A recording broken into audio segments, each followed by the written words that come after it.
기독교인의 독특함이라고 하는 것이 아마 감사함이 아닐까 합니다. 왜 기독교인들 중에 연예인들이 MVP나 시상식을 할 때 하나님께 영광 돌립니다 하면서 감사하는 고백들을 한두 번쯤은 들어봤을지도 몰라요. 또 축구 선수나 야구 선수가 MVP를 했을 때 또는 골을 넣었을 때 홈런을 쳤을 때 세레모니로 하나님께 감사하다라는 표현을 하는 것을 본 적도 많이 있을 것입니다. 근데 그런 상황을 보면서 가끔 혹자는 약간 다른 생각을 할 수도 있어요. 야, 저 사람은 사업이 잘 됐으니까, 야, 자기 하는 일이 승승장구하니까 하나님께 감사하지라고 생각할 수 있어요. 그러고 나서 우리의 상황을 보면 지금 취업도 안 돼, 관계도 엉망이야, 회사에서 나를 막 엄청 압박을 줘 등등의 스트레스가 여전히 이런 상황인데, 이런 상황에 감사하는 게 말이 되냐? 지금 이 상황에 감사하는 건 사치 아니냐? 야, 진짜 배부른 소리 하고 있는 거 아니냐라고 생각할 수도 있어요. 보통 그게 상식적이고 당연한 거예요. 한번 여러분한테 물어볼게요. 여러분, 올 한 해 감사한 일들이 많이 있으셨나요? 감사한 일들이 엄청 많아서 회사에서는 승승장구하고, 주식을 했더니 떡상하고, 청약을 했는데 당첨되고, 여자친구한테 고백을 했는데 사귈 수 있게 되고, 등등 이런 승승장구한 일들이 여러분 인생 가운데 늘 가득했나요? 우리의 인생은 사실 그런 상황과 정반대의 일들이 너무나 많아요. 자, 그렇다면 질문을 해볼 수 있어요. 정말 기독교인들은 잘 될 때 감사하는 존재들일까? 잘 돼야지 하나님께 영광 돌린다고 말할 정도로 잘 돼야지 이야기할 수 있는 사람들이 기독교인인가? 오늘 성경의 한 네 부분을 같이 한번 볼 거예요. 거기에 나온 성경에서 어떤 상황에서 감사를 했는지 한번 같이 보도록 하겠습니다. 먼저 첫 번째 상황은요, 사도행전 16장에 나오는 상황이에요. 바울과 실라라는 분이 이제 복음을 증거하러 빌립보라는 마을에 갔어요. 도시예요. 그곳에서 복음을 증거하려고 했고, 또 매일 기도하는 회당에 올라가는 길에 있었어요. 회당을 따라서 늘 올라가는데 귀신 들린 사람을 데리고 점을 보는 점쟁이가 있었어요. 그러니까 이 점쟁이가 아마 용했던 것 같아. 왜? 자기가 데리고 있는 사람이 귀신 들렸거든. 막 귀신 들려가지고 와, 이상한 소리 막 하면 사람들은 그걸 보고 와, 옳았구나. 그 귀신 들린 사람이 하다가 동쪽으로 가라 하면 동쪽으로 막 가는 거죠.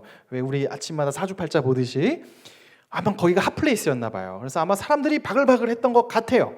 그런데 바울과 실라가 기도하러 그 길목을 그 옆을 그냥 지나가는 거예요. 그 사람들이랑 상관없는데 그 귀신 들린 사람이 하필이면 바울이랑 실라 보고 나와서 막 아는 척을 하고 막 뭐라고 소리를 지르는 거예요. 그냥 바울도 그런가 보다 하고 그냥 사업 열심히 하네 하고 이렇게 생각하고 갔겠죠. 근데 한두 번도 아니고 여러 번 하다 보니까 성경에 보면 바울이 이제 너무 자기한테 소리를 지르니까 바울이 그에게 18절에 이런 말씀을 해요. 예수 그리스도의 이름으로 내게 명하노니 그에게서 나오라 라고 말을 해요.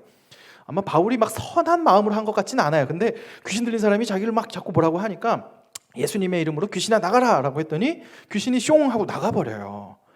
자, 문제는 여기서부터 생겨요. 사실 귀신이 나가서 정신이 온전하지 못한 사람이 온전해지면 놀라운 일이에요. 그럼 사람들이 우와, 이런 선한 일을 하다니, 이런 놀라운 일을 하다니 박수를 보내야 됩니다. 생각해 보세요. 막 우울증에 깊이 막 너무 괴로워하시던 분이 어느 날 깨끗이 나았어요. 그럼 그 상황을 보고 우리 박수 치지 않아요? 야, 진짜 대단하다. 진짜 대단하고 훌륭한 일을 했구나라고 말해도 시원찮은데 그 점집 주인이 이 바울과 실라를 고소했어요. 영업방해로. 귀신 들린 사람이 귀신이 나가니까 이제 사람들이 안 오잖아요. 그러니까 엄청난 손해를 봤다고 영업방해죄로 그를 고소했어요. 그리고 마을에 막 끌고 갔어요. 끌고 가서 야, 이 사람들, 동네 사람들 보시오. 이 사람이 우리 집 명물인 귀신 들린 사람을 귀신 쫓아냈어 하면서 막 나쁜 사람들이라고, 우리 사업 망하겠다고 했어요. 사실 말도 안 되는 고소인데 주변 동네 사람들도 야, 저 바울과 실라 이상한 소리 하더니 그거 봐라 하면서 분노를 했어요. 그러니까 그때 그곳에 있던 공무원들이 사람들이 막 쑥덕쑥덕 하니까 그래, 감옥에 집어넣어버리라고 해서 감옥에 간 거예요. 자, 바울과 실라가 사도행전 16장에 감옥에 간 이유는요, 되게 어이가 없어요. 좋은 일 했어요. 귀신 들린 사람 건강케 해줬어요. 한마디로 막 정신병이 큰 게 든 사람을 말짱하게 만들어줬어요. 그랬더니 감옥에 간 거예요. 자, 이런 상황에서 보통 어떤 반응이 정상적인 반응일까요? 보통 이런 상황이라면 육두문자가 나오는 반응이 좀 격한 사람의 반응이라면 바울과 실라는 막 속으로 막 별 생각을 다 했을지도 몰라요. 그런데 성경의 25절에는 독특한 바울과 실라의 행동이 나와요. 25절 말씀 같이 한번 읽어볼게요. 시작. 한밤중에 바울과 실라가 기도하고 하나님께 찬송함에 죄수들이 듣더라. 와, 이 바울과 실라는 더 이상한 사람이에요. 그죠? 상식적이지 않아요. 자, 생각해 보세요. 여러분의 회사에 있어요. 여러분의 아니면 어떤 친구 관계가 있는데 여러분을 막 누군가 막 괴롭혀 힘들게 해. 그래서 여러분이 피해자야. 근데 막 주변 사람들의 여론은 너 보고 잘못했대. 이거 환장할 노릇이잖아요. 그런데 거기서 감사를 하라고요? 이건 제정신이 아닐 수 있어요.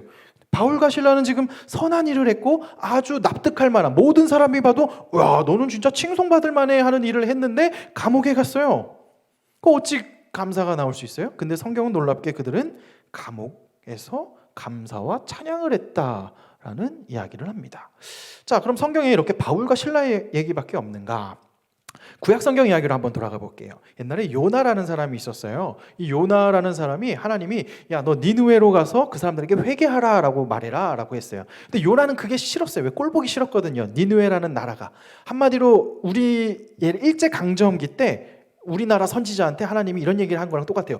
야, 너는 이제 도쿄에 가서 회개하라 라고 선포해라. 그 얼마나 배알이 꼬여요. 이 도쿄 망해버려야지 하는 생각이 당시에 있었을 거예요. 그래서 나 니느웨로 안 가고 다시스로 배 타고 도망을 쳤어요. 그게 요나서의 이제 시작이에요. 근데 하필이면 요나가 탄 배가 폭풍을 만나요.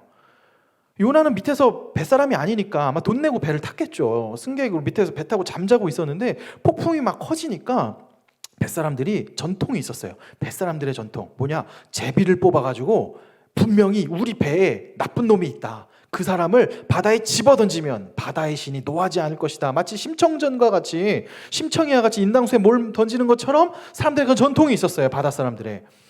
그 사람들이 제비를 뽑았는데 하필 재수도 엄청 없게 잠자고 있던 요나가 걸린 거예요. 요나 빼도 박도 못하지만 어떡해요? 요나는 바다로 던져지게 됐어요. 바다에 던져져서 바로 익사하면 그나마 나을 텐데 뭐 그건 낫다고 표현할 수는 없겠지만 고통이 짧겠지만 하필이면 떨어지는 그를 큰 물고기가 먹었어요. 그리고 물고기 뱃속에 들어갔는데 살았어. 이게 좋은 건 아니잖아요. 물고기 뱃속에서 어차피 죽을 건데. 자, 이제 모든 절망 상황이에요. 뭐 소망도 없어요. 물고기 뱃속에서 무슨 소망이 있어요? 그 소망이 있으면 이상한 사람이죠. 그 소망, 물고기 뱃속에서 요나가 어떤 이야기를 했는가? 요나서 2장에는 요나가 이상한 일을 해요. 무슨 일을 했느냐? 하나님께 거기서 감사 기도를 해요. 특히 9절에 이런 기도의 문을 같이 읽습니다. 2장 9절 말씀 같이 한번 읽어볼게요. 네, 함께 읽겠습니다. 시작. 나는 감사하는 목소리로 주께 제사를 드리며 나의 서원을 주께 갚겠나이다. 구원은 여호와께 속하였나이다 라고 고백을 해요. 감사를 표현하고 있어요. 물고기 뱃속에서 소망도 상식도 아무것도 통하지 않는 압도적인 절망 속에서 그는 하나님께 감사를 했다는 것이에요.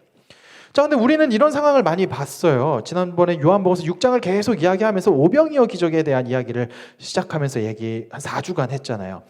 오병이어에 먹을 것이 물고기 2마리와 떡 5개밖에 없었는데 예수님께서 그것을 감사하고 축사하시자 5,000명이 넘는 사람들이 배부르게 먹는 상황을 보았어요. 없음에 주목한 것이 아니라 예수님께서는 그 낸 헌신에 주목하여 감사하게 되었더니 감사가 놀라운 기적을 일으키게 되었더라 하는 이야기를 했어요. 도대체 어떻게 이런 감사를 할 수 있는가라는 생각을 해봐요. 사실 우리는 이런 생각을 해요. 감사의 조건이 완벽해졌을 때 감사할 수 있겠노라라는 생각을 합니다. 그래서 나는 아직 감사할 게 없으니까 감사할 수 없어라고 확정할 수도 있어요. 왜? 나는 하나님께서 나에게 이거를 주시면 내가 그때 감사할 수 있어요 라고 말할 수 있는 거예요. 근데 과연 그럴까? 누가복음 17장에 보면요 10명의 나병 환자가 나와요. 나병 환자는 전염병 환자처럼 해서 상종하면 안 돼요. 나병 환자가 지나가잖아요. 그러면 그 사람은 꿇어야 돼요. 얼굴을 보면 안 돼요. 다른 사람들이 보면 부정하기 때문에. 그래서 같이 사람들이 상종할 수도 없는데 얼마나 인간 취급도 못 당하고 사람들 사이에서 격리되고 살았겠어요. 그런 사람이 예수님을 만났어요. 그리고 예수님이 그 10명의 나병 환자를 고쳐줬어요. 아마 그들 평생의 소원이었겠죠. 아마 밥 먹고 태어났는데 나병 환자예요. 사회적으로 격리돼 있어요. 매장당했어요. 살았으나 죽은 몸이에요. 그런 사람들이 평생에 그리던 예수님이 자신을 낫게 해주셨어요. 그럼 얼마나 감사해야 돼요? 그런데 누가복음서 10장, 17장에는 9명의 사람들은 오지 않고 단 한 명의 사람만 와서 감사했어요. 10명 모두가 문제가 해결됐는데 해결이 되어서 모두가 감사하는 것이 마땅함에도 불구하고 9명은 감사하지 않고 한 명만 감사했다는 것이에요. 사실 이것을 보면 알 수 있는 것이 사람들이 자기 조건이 문제가 해결됐다 그래서 감사가 계속 터져나오지 않아요. 우리 많은 사례가 있어서 그냥 누구라고 생각하지 마세요. 여러분 이야기는 아니에요. 근데 여러분 중에 한 명의 이야기들이지만 그 한 명들의 공통된 이야기예요. 취업 준비하던 형제들이 한번 생각해보세요. 취업 준비 전에는 막 기도하면서 하나님 나 취업 어떻게 해야 되냐고 막 저 만나서 막 자격증을 딴다고 막 하여튼 막 세상 근심 다 지고 나는 취업을 어떻게 해야 되나 막 이런 근심 속에서 살았는데 딱 취업을 어느 날 해버려요. 되게 서프라이즈하게 갑자기 목사님 취업했어요. 짜잔. 그 다음 주부터 그럼 하나님 감사합니다 하면서 매주 다니는 것 같죠. 그 다음 주부터 회사에 적응하기 너무 힘들어요. 목사님 죽을 것 같아요. 막 뇌에 쥐가 나요. 막 별의별 여러분 한두 명의 이야기가 아니라 그냥 다 같은 패턴이에요. 그냥 사람은 그래요. 감사라는 게 어느 것이냐? 문제가 해결되면 감사하냐? 사실 그 성경에서 말하는 감사는 해결되지 않은 상태에서 감사 이야기를 해요. 제가 어떤 예화를 썼는데 이 예화가 좀 형편없어서 빼야겠어요. 그 감사 제 이야기를 그냥 더 형편없는데 그냥 제 이야기를 할게요. 제가 어제 아침에 이제 설날 끝나고 이제 토요일 날은 아침 회의 전까지 좀 꿀잠을 자야 돼요. 제 애들이 토요일 주말에는 부모님 집에 가기 때문에 그래서 나 혼자 이제 꿀잠을 자고 있는데 아침 7시에 모기 한 마리가 엥 하고 나온 거예요. 제가 거기에 잠을 깼어요. 순간 분노가 막 날 뻔한 거예요. 그래서 제가 거실에서 자고 있는 고양이를 데려왔어요. 야, 네가 모기 좀 잡아라. 얘는 그냥 자. 계속 엥 거려요. 되게 감사하기 쉽지 않은 상황이에요. 나의 꿀잠을 지금 방해하다니. 나 지금 어제 늦게 잤는데 지금 내 꿀잠을 방해하는 이 모기 꼭 잡고 싶은 마음이 순간 들다가 제가 설교 준비를 감사 준비를 했잖아요. 그러다 보니까 마음을 좀 바꿔먹었어요. 그래 감사하다. 내가 살아있어서 감사하다. 살아있으니까 모기가 오지. 죽었으면 파리가 왔겠지. 얼마나 고맙냐. 아유 그래 모기야 내 목 먹어라. 아유 먹고 조용히 해라. 몰라 난 잘난다 이러고 요 팔 먹어라 이러고 빼고 잤어요. 그 다음에 다시 일어나서 출근을 했는데요. 감사라는 것이 사실 생각해 보니까 어떤 문제가 해결되는 지점에서 감사가 나오는 게 아니라는 거죠. 결핍의 요인은 여전히 있으나 그 가운데에서 나오는 것이 감사라는 것이에요. 그래서 옛 성인은 이런 표현을 해요. 감사는 모든 것을 갖춘 사람이 하는 것이 아니라 하나님의 은혜를 깨닫는 사람만이 할 수 있다라는 말을 해요. 제가 아까 성가대 갈 때 잠깐 감사가 사라질 뻔했어요. 카메라가 여기 안 비치고 여기 공석을 비치고 있잖아요. 유튜브에서 보시는 분이 뭐 몇 명 없겠지만 순간 감사한 마음이 사라질 뻔하다가 다시 정신을 차리게 됐죠. 야, 그래서 성가대 찬양하는 게 얼마나 감사해. 순간 성가대 다시 하라고 하고 싶었는데 너무 아까워서 이 영상으로 제가 찍어가지고 올려주고 싶은데 근데 그러면 싫어할 것 같아서 말 안 했죠. 하여튼 감사라는 거는 상황은 압도적으로 여러 가지 불편하고 힘드나 그 안에서의 하나님의 은혜를 깨닫는 사람들은 감사를 할 수 있었던 거예요. 그러니까 감옥에 갇힌 바울과 실라도 그 안에서 감사의 찬양을 할 수 있었어요. 정신이 이상한 사람이 아니라 하나님이 자신들을 써서 귀신이 나가는 능력을 여전히 보여주시고 복음의 능력이 확장되는 것을 보게 하심에 대한 감사였겠죠. 요나가 바닷속에 물고기 뱃속에 있을 때 요나는 감사할 수 있었어요. 하나님이 이렇게 해서라도 나를 돌이키시는구나 하는 마음에 그는 감사할 수 있었어요. 또 성경에 나온 수많은 사람들이 감사할 수 있었던 이유는 지금의 문제가 해결되었기 때문에 하나님 감사합니다가 아니라 여전히 문제는 산적해 있지만 그 문제를 뛰어넘는 하나님, 이것을 문제라고 볼 수 있는 나의 눈을 주신 하나님께 감사하는 거죠. 우리가 여러분 청년회 때 고민은 뭘 많이 할 것 같아요? 제가 예전에 청년들은 무엇을 고민할까 하고 저를 반추해 봤어요. 여러분과 제가 똑같지 않겠지만 저는 두 가지가 핵심 고민이었어요. 뭐 하고 살까? 누구 하고 살까? 그렇죠. 너무 조속해요. 죄송해요. 전 중요했어요. 뭐 하고 살까? 내 인생 뭐 하고 인생 걸면 될까? 누구 하고 살까? 저희 자녀들이 결혼할 때 노 리턴이라고 한번 땡인데 어떻게 누구랑 살까? 중요하잖아요. 이 중요한 질문이 저에게 있었던 것 같아요. 근데 문제를 보면 감사하지 못한 경우도 수두룩 없이 많았는데, 신기하게도 감사한 것은 그 안에서 역사하시는 하나님의 인도하심을 고백하게 되고, 하나님이 나에게 이런 환경을 주셨군요, 하나님이 나에게 이런 상황 속에서도 일하고 계시는군요. 사실 그때는 미래가 안 보여요. 저 적그리스도였어요. 저 CCC 애들이 저한테 전도를 오면 저는 그들을 약간 신앙을 무너뜨리는 쾌락으로 살던 악한 사람이었어요. 얼마 전에 CCC 후배가 갑자기 나한테 후원해달라고 와서 미안한 마음이 좀 왔는데, 하여튼 그런 사람이었는데 지금 여기서 복음을 증거하고 있잖아요. 하나님이 쓰신다니까 신기해요. 나는 그 하나님을 좋아해요. 그 하나님이 계시다는 것을 신뢰하면 감사가 나와요.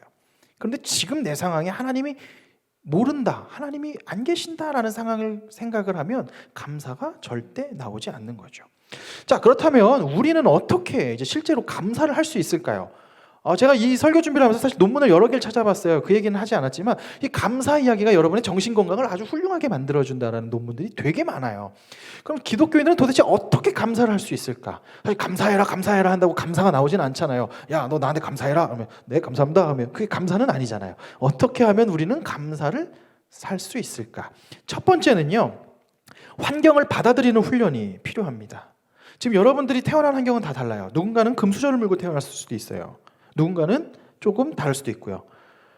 서로 상대적으로 없는 것에 대해서 부러워하긴 해요. 왜 옛날에 한 대기업에 있던 집의 따님이 스스로 뉴욕에서 목숨을 끊었을 때 한국에 있던 댓글이 뭐가 부족해서 죽냐 하면서 막 하면은 옹호와 조금 아쉬워하고 뭐가 동정이라기보다는 막 비난과 그런 얘기가 더 많았었어요. 사람은 자기가 없는 것에 대해 그냥 막연히 부러워만 하는데, 그래서 없는 것에 대한 결핍만 보면서 왜 나만 없냐 아파트, 왜 나만 없냐 뭐 이거, 나만 없냐 이거, 뭐 나만 없나 왜 삼성 주식 뭐 이러면서 슬퍼할 수도 있겠는데, 사실 생각해 보면 우리는 되게 많은 걸 가지고 있어요. 자, 여러분들만 볼게요. 여러분들 지금 어디에 있어요? 대한민국이라는 곳에 있어요. 뭐 제가 군에서 이 얘기는 적절하지 않지만 만약에 조금만 삐끗해가지고 북해에서 태어났으면 동무하면서 우리 김일성 동무하면서 살아야 돼요. 거기 뭐 자유라는 것 자체가 없겠죠. 꿈이 어디 있어요? 그냥 이거 하다 가는 거지. 우리랑 달라요. 또 지금 여러분 어디에 있어요? 어쨌든 서울이라는 곳에 있어요. 대한민국의 수도권의 핵심 중에 서울이라는 곳에 있어요. 물론 그 중에 여러분 이 중에는 내가 강남 테헤란로에 진입해야 되는데 하는 생각을 하는 사람도 있겠지만, 어쨌든 수많은 레이어들 중에 여러분이 가진 것들이 너무 많다는 거예요. 하나님이 허락하신 게 많고요. 누군가는 대학 교육을 받을 기회를 하나님이 허락하셨고요. 누군가에게는 부모님이 있는 기회를 허락하셨고 수많은 환경들을 주셨어요. 감사할 것들이 너무 많은데 우리는 그 없는 거에 주목한단 말이죠. 어떻게 해야 되는가? 감사가 어떨 때 나오는가? 나에게 주신 그 환경들을 감사합니다로 일단 받을 때, 그래서 이 환경의 주관자가 하나님이시다라는 걸 신뢰할 때, 환경을 받아들일 때 우리는 감사가 나온다는 것이에요. 그러니 지금 여러분 회사에서 고민하고 극심한 고통을 하시는 여러분, 그 고통의 주관자 역시 하나님이세요. 그러니 하나님이 해결할 수 있어요. 그러니 소망을 갖고 가세요. 관계가 어그러졌어요? 삶의 길이 안 보이세요? 감사하세요. 그 상황도 주관하시는 분이 하나님이세요. 그 하나님이 이 환경을 주셨으면 거기에서 시작돼요. 그럼 나는 여기서 무엇을 할까? 라는 고민으로 말이죠. 첫 번째, 이것이 환경을 받아들이는 훈련이라면, 두 번째는 약속 위에 서야 된다는 것이에요. 그리스도인들은 그냥 근거 위에 말도 안 되는 근자감 위에 서는 게 아니에요. 수많은 심리학 책들을 보면 그냥 너 스스로 위로해, 너 착해, 너가 뭐 하면 온 우주가 널 도와줄 거야. 좋은 말인데 근거는 하나도 없어요. 그냥 좋은 소리이긴 해요. 심지어 그 좋은 소리도 위안이 되죠. 근데 성경은 뭐라고 말하냐? 하나님의 말씀, 진리이신 말씀 위에 우리가 서라고 이야기해요. 제가 여러분을 위해서 두 가지 말씀 정도를 갖고 왔어요. 요한복음 14장 18절 말씀 한번 같이 읽어볼게요. 함께 읽겠습니다. 시작. 내가 너희를 고아와 같이 버려두지 아니하고 너희에게로 오리라. 여러분 기억하세요. 하나님께서 여러분 버려두지 아니하세요. 하나님, 나는 가끔 하나님을 버려버려요. 하나님을 없이 사는 것 같아요. 해도 하나님은 여러분 손을 잡고 계셔요. 특히 이 교회 공동체를 통해서 여러분에게 손과 계속 사랑을 뻗게끔 하세요. 하나님은 우리 손을 놓지 아니하세요. 성령님께서 함께 우리 안에 내주하셔서 성령님이 아니시면 주님을 그리스도라고 고백할 수 없고, 예수님을 주님이라 고백하는 그 모든 형제자매들은 하나님께서 절대로 놓지 아니하세요. 그리고 두 번째로 여호수아에서 이런 얘기를 하세요. 한번 같이 여호수아서 1장 9절 말씀 읽어보겠습니다. 시작. 내가 내게 명령한 것이 아니냐. 강하고 담대하라. 두려워하지 말며 놀라지 말라. 내가 어디로 가든지 내 하나님 여호와가 너와 함께 하느니라 하시니라. 아멘. 여호수아 1장 9절에 나온 이 말씀의 약속 위에 우리는 섭니다. 우리가 두렵고 사방에 우겨쌈을 당하고 힘들고 할 때에도 감사할 수 있는 것은 하나님의 말씀 위에 섰기 때문이에요. 그 말씀이 우리와 함께 하시고 길을 인도하시고 이끄실 것을 확신하기 때문이에요. 가끔 저도 초조해질 때도 있고 저도 가끔 내 인생에 대해서 반문할 때도 있어요. 그러다 요즘에 그 모기 한 마리 때문에 새롭게 든 생각이 있어요. 아, 인생의 마지막 사역지가 여기일 수도 있겠다. 아, 내후년에 내가 죽을 수도 있잖아요. 저는 진짜로 늘 죽음을 많이 생각해요. 그럼 내 인생의 마지막 사역지는 여기인데 하나님이 야, 나 왔을 때 야, 너 뭐 하다 하냐? 얘 다음 사역지 점프하려고 기다리다 왔습니다. 그럼 참 잘했다 이 녀석아 이러진 않으실 거 아니에요? 그래서 여기서 인생을 걸고 와야지. 저는 그 하나님을 신뢰해요. 그 하나님께 감사할 수 있는 거죠. 그러니까 지금 환경이 좀 어렵고 답이 안 보이고 뭐 길이 안 보인다 해도 맡겨진 자리에서 하나님을 신뢰하고 그냥 가는 거예요. 아무리 용 써봐야 하나님이 알아서 길을 열어주실 거야 라고 생각하고 나는 내 자리에서 할 수 있는 최선을 다하는 것, 그게 하는 거예요. 제가 여러분께 말했잖아요. 지난번에 왜 그렇게 막 선포했는지 모르겠어요. 교회를 보여주고 싶다고, 여기 교회가 건강해지는 걸 보게 하고 싶다고. 그리고 나서 막 객관적인 데이터를 봤는데 답이 없어요. 진짜 노답이에요. 와, 이 정도 노답인데 내가 왜 그렇게 헛소리를 했을까 하는 생각이 됐는데 지금도 모르겠어요. 그러니까 기도가 절로 나와요. 같이 기도하고 감사하고 같이 갔으면 좋겠어요. 그래서 진짜로 내년 후년에 하나님이 이 교회를 진짜 이끄시는구나를 같이 고백했으면 좋겠어요. 셋째로 우리가 하나님께 감사를 나올 수 있는 것은 그 하나님을 신뢰할 때 가능합니다. 예레미야서 33장 3절의 말씀 같이 한번 읽어보겠습니다. 시작.